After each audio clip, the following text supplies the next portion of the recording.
امام علی نے جب دیکھا کہ ایک شخص ان کے فرزند امام حسن مجتبیٰ کی موجودگی میں کسی کی غیبت کر رہا ہے تو فرمایا، میرے بیٹے اپنے کانوں کو ایسے شخص سے دور کر لو، کیونکہ اس نے ان پلید ترین اور نجس ترین چیزوں پر جو اس کے ظرف میں موجود ہیں نگاہ نہیں کی اور انہیں تمہارے ظرف میں خالی کر دیا ہے۔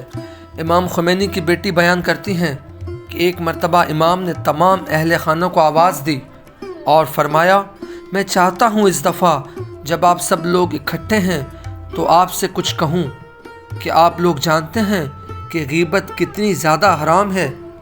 ہم سب نے عرض کیا، جی ہاں۔ تو امام خمینی نے فرمایا کہ آپ لوگ جانتے ہیں کہ کسی کو عمدن قتل کرنا کتنا بڑا گناہ ہے؟ ہم سب نے عرض کیا، جی ہاں۔ تو امام خمینی نے فرمایا، غیبت اس سے بڑا گناہ ہے۔ پھر امام نے فرمایا، آپ کو معلوم ہے کہ غیر مشروع اور خلاف عفت فعل یعنی زنا کتنا بڑا گناہ ہے؟ ہم نے عرض کیا، جی ہاں۔ امام خمینی نے کہا، غیبت اس سے بھی زیادہ ہے۔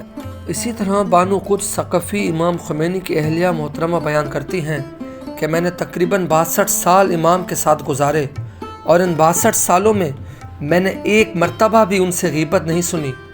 ہمارے یہاں ایک کام کرنے والی تھی جو زیادہ کام نہیں کرتی تھی، اس لیے ہم نے اس کی جگہ دوسری بہتر کام کرنے والی کو رکھ لیا۔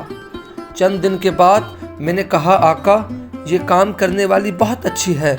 امام خمینی نے فرمایا، اگر تم اس جملے سے یہ سمجھانا چاہتی ہو کہ وہ پہلے والی اچھی نہیں تھی تو یہ غیبت ہے اور میں سننے کے لیے ہرگز تیار نہیں ہوں۔